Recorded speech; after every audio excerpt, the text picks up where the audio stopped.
All right, so our next speaker is Sophie Despalong from the University of Lille, and she will talk about internal monoidal structures in a day convolutional product. Okay, Sophie, please go.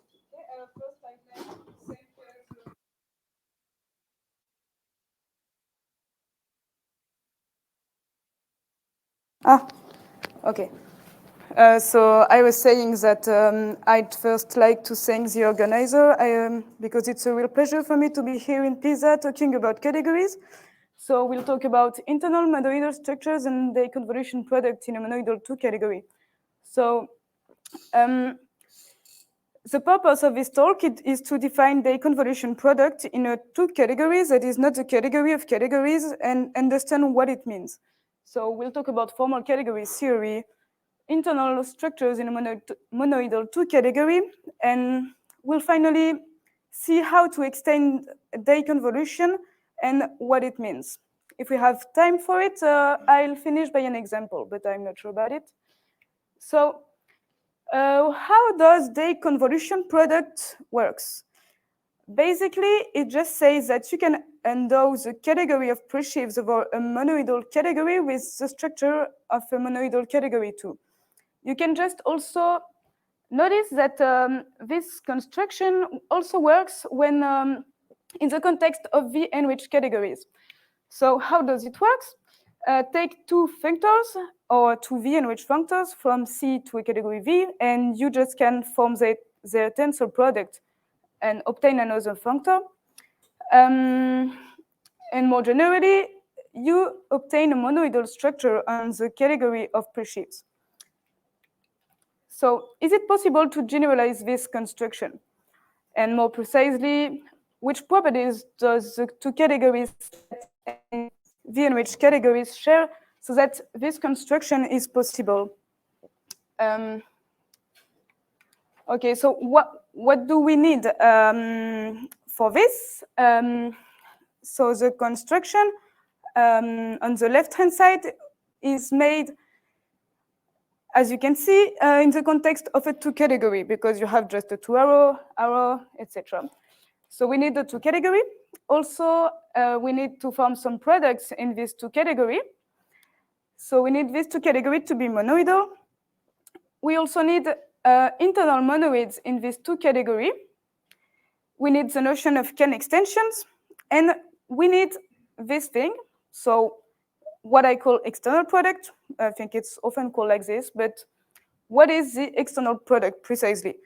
On the right-hand side, the notion of this external product becomes more clear.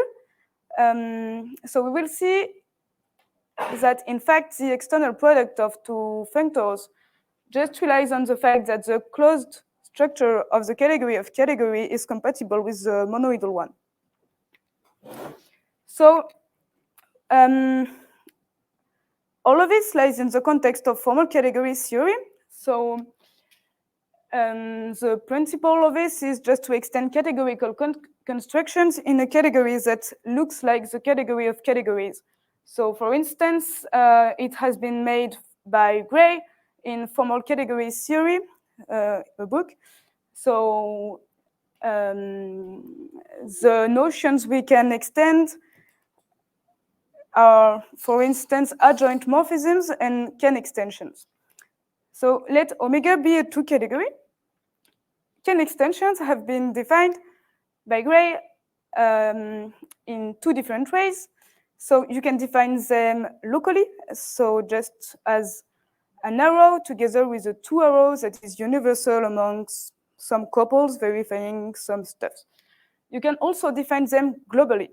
So when they exist, of course, you can define them as a left adjoint functor of another functor which is induced by a morphism in omega. So actually, you do not need the notion of adjointness inside a 2 category to define Ken extensions at this point.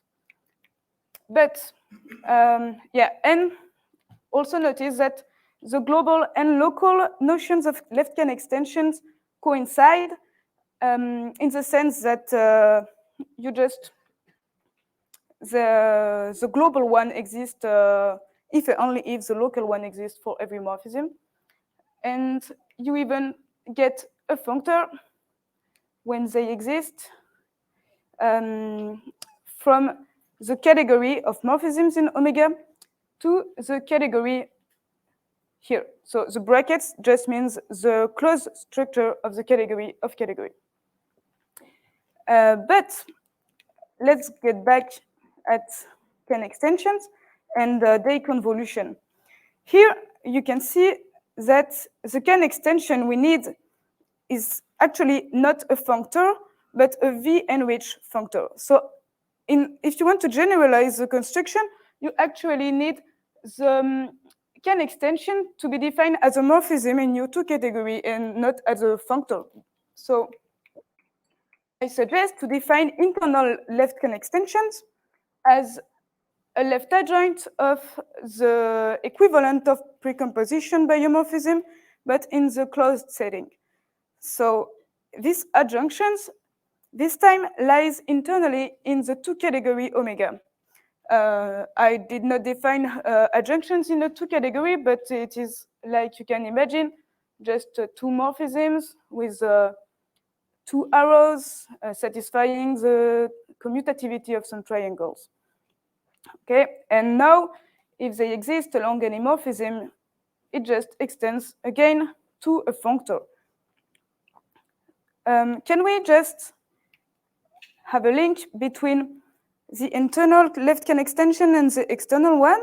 So yes, in fact, since omega is a two category, we have a two functor that gives the category of morphisms between two objects. And this is closed two categories in sense that, we have a closed structure on the product two category of the opposite category of omega by omega.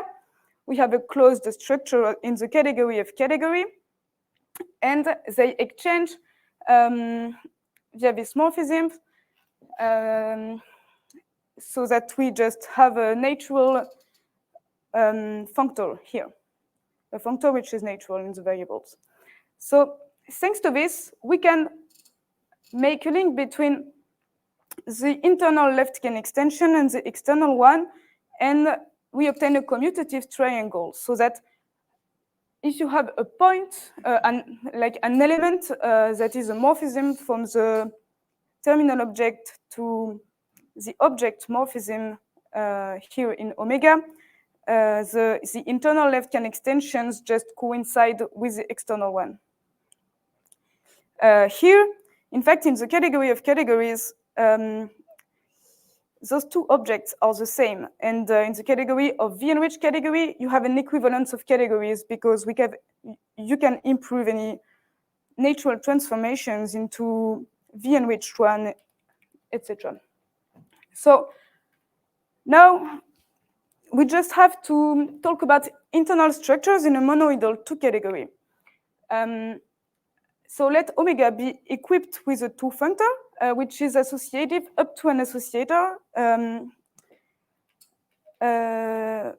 Omega also has a unit here, and it is unital up to a unital. So this is what I will call monoidal two category. For instance, you can consider the category of categories with the Cartesian structure, the category of V-enriched categories with the Cartesian structure too. In fact, if you take the category of monoidal categories, it is also monoidal because the Cartesian product is commutative. So you have a monoidal structure on the Cartesian product of two monoidal categories.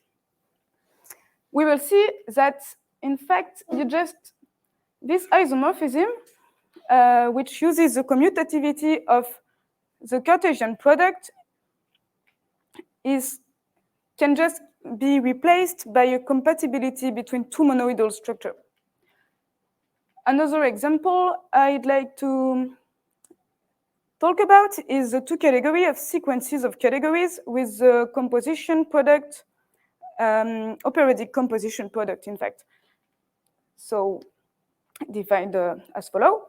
This is a two category that looks a lot like the category of categories, but that is not the category of categories.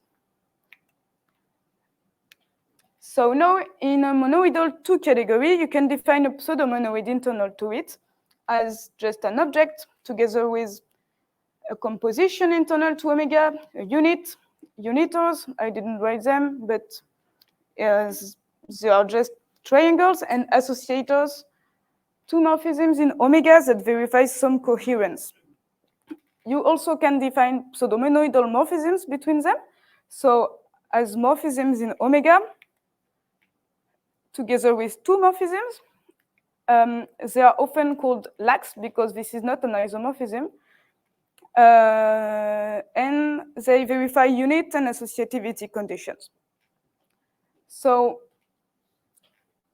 together with the two morphisms of omega that preserve strictly the structure morphisms, we obtain a two category of pseudomonoids in a monoidal two category. So let's give some examples. Take the category of categories together with the Cartesian monoidal structure, and its category of pseudomonoids gives rise to the notion of monoidal categories with lax monoidal morphism. You can do the same in the V-enriched context, and I talked earlier about the monoidal structure in the monoidal two category of categories. Take the two category of pseudomonoids into it, and you will get the notion of twofold iterated monoidal categories. Those objects are actually really interesting, and you can iterate the process and to get the notion of n-fold iterated monoidal categories, which are just a categorical analog of n-fold spaces. So think of En algebras, etc. If you take pseudomonoids in the two category of sequences of categories, you will get the notion of pseudo-operad. So pseudo-operads are to operads what monoidal categories are strict monoidal categories. Okay, and the last example is a bit weird because if you take the two category of monoidal two categories and pseudomonoidal two functors, you in fact can obtain this two category as the two category of pseudomonoids in the two category of two categories with the Cartesian product. Okay, so we will need this example earlier to describe what is the external product I talked about earlier. So, and it is monoidal, these two categories of monoidal two categories. So now, suppose our two category has a terminal object. Then you can define a pseudomonoidal structure in this terminal object thanks to the unique morphisms into it. And thanks to this, we will define the category of monoids internal to a pseudomonoid as the category of morphisms in the two category of pseudomonoids in omega from the terminal object to a pseudomonoid. So explicitly, a monoid internal to a pseudomonoid is just the data of a morphism in omega from the terminal object to our pseudomonoid. A two morphism that will play the role of the composition that verifies associativity and unit conditions. Some examples.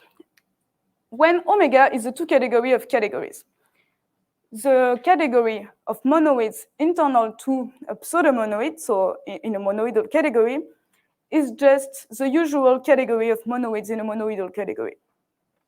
If you take a monoidal category, which is symmetric and whose tensor product distributes over colimit, you can form the monoidal category of sequences of objects and take monoids internal to it, you will get the category of operas. Finally, this is, so if you take the two categories of sequences of categories with the operatic composition product and a monoid into it, a pseudomonoid, you'll get a pseudo-operad, and then its category of internal monoids, which just gives rise to Batanian's notion of operad internal to a category called operad. So an operad internal to a category called operad is just almost like an operad, but the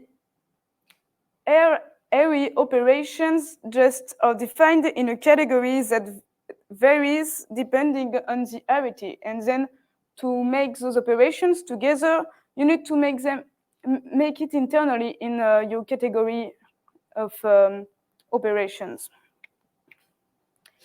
So now we have almost all the elements to extend the convolution product. So we can we formulate the convolution for V-enriched categories for the moment as follow. You have a functor that,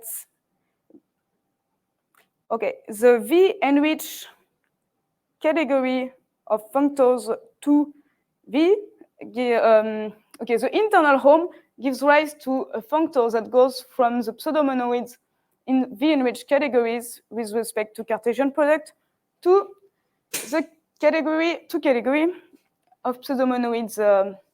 Okay, it takes pseudomonoids to pseudomonoids. So we needed a two category with a closed structure, can extensions, a monoidal structure, and pseudomonoids with respect to it.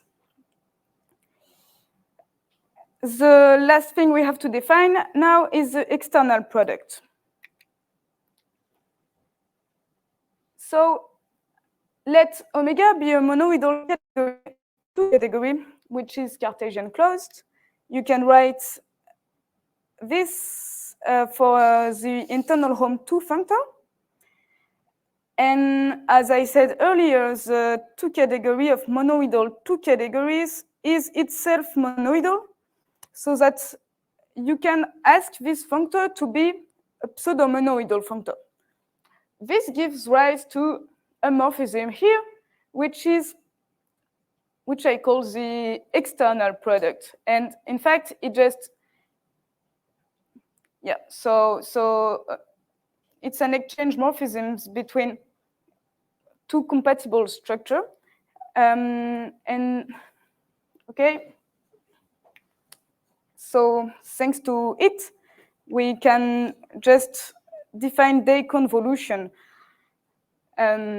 So the conditions we ask on the two categories that had to look like that now is to be monoidal, Cartesian closed, and the internal home 2 functor has to be a pseudomonoidal functor.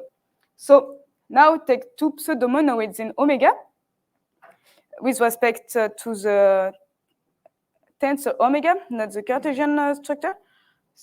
We can generalize the day convolution as the composites of the external product, then compose with the pseudomonoidal structure of V and the internal home structure. Take internal left-hand extension along the composition of the pseudomonoidal structure C, and you just get a pseudomonoidal structure on the object in omega of morphisms from C to V. Okay.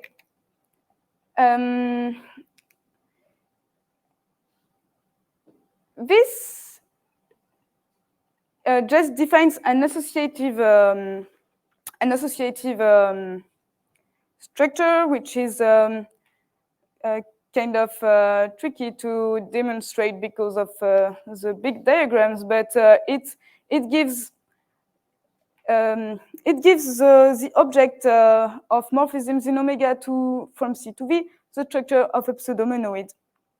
So we obtain the same 2 functor we had. And we can go a little bit further and observe the following. The Cartesian product also define the pseudomonoidal morphisms. So, because the universal properties of the Cartesian product just implies that we have some morphism here, which exactly says that the Cartesian product is monoidal, pseudomonoidal, so that it takes pseudomonoids to pseudomonoids. And since this commutes to the product also, in fact, the two category of pseudomonoids in omega is Cartesian. So yeah, it is monoidal, in fact, and we can just see that, observe that this monoidal structure is a Cartesian one. So, okay, as a conclusion, we can reformulate all of this and just say that the convolution actually just says that the two category of pseudomonoids in a two category is Cartesian closed. So, thank you for your attention, and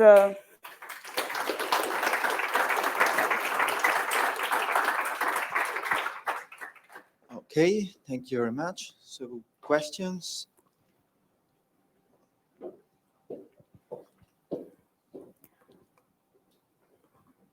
Hi, thank you for the talk.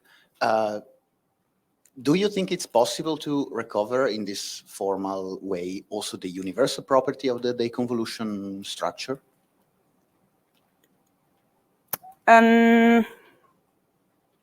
Maybe adding, of course, which assumptions on the universal property of well, the deconvolution is not just any monoidal structure on a presheaf category. It's the universal, it's the initial monoidal structure that renders a unit embedding strong monoidal. If you have a map, yeah, if you have a notion of a unit in your two category, well, probably a little bit less. But do you think this is the yeah, I think, yes, because actually it's just defined as only universal steps because it's just an extension. So okay, yes, I think this should be pointed out. I'm sure it because is. it's a useful observation. Okay. Yeah. Thank you. Can I also ask another question? Do you think this can be extended to find also a formal presentation and maybe generalization for the substitution product? I think you call it operatic composition or something like that. Because this is something I believe is. What do you want to? You can define on the category of if you want to define the composition product as a I call it substitution. I don't know. Maybe you use operatic as a term, but you can define that in terms of deconvolution, as you. Yes, you can. Know. Can you do also substitution structures in a formal categorical way? Yeah, I think so. I think you just need to. But I'm not even sure you need to the formalism here because you just have a category of presheaves, right? Well, but formalizing, this is a problem. This specific question I'm interested in because I thought about it for a long time and I believe it's a difficult problem to address. So if you have a solution for that, kudos. I'm not sure I have the question. Just where did I? Okay, this one? Yes, for example. Yes. Yes. In a sense, you would like to, as far as I understand, you would like to generalize that definition that is expressible in terms of deconvolution. So if you have a formal categorical way to write deconvolution, you can also quite likely write the substitution product. So it's good because I have reasons for using this in a formal categorical setting. So if you have a solution for this, I'm interested.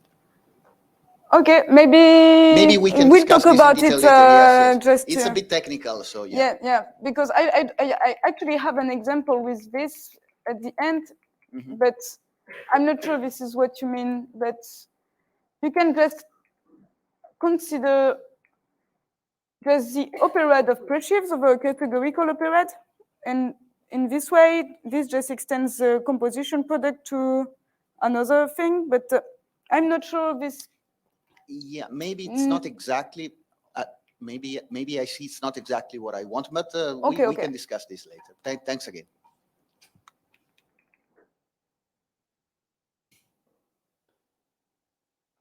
Just have a, perhaps you already mentioned this and I missed it, but is there some sort of guiding example that you had in mind that somewhat inspired this generalization that wasn't properly captured by the already available ordinary deconvolution?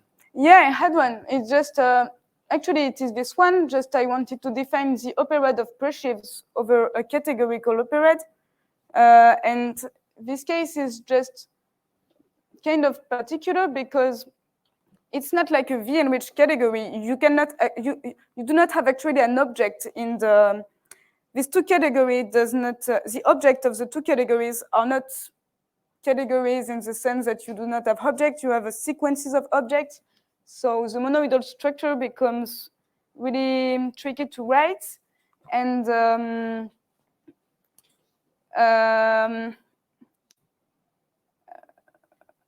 actually,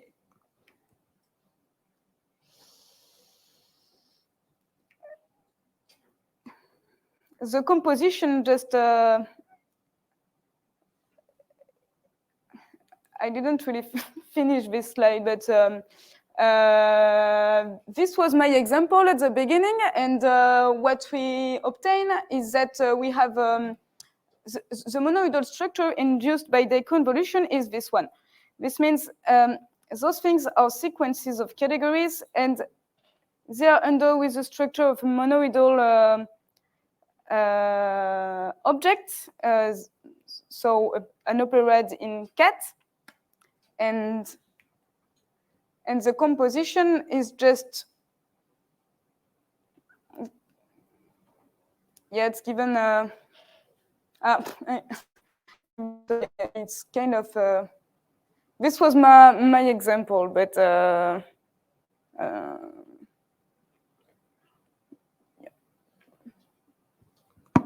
Thanks. All right, so we are in perfect timing with the coffee break, so we can stop here for now, and we will back again here in 30 minutes. So let us thank again Sophie.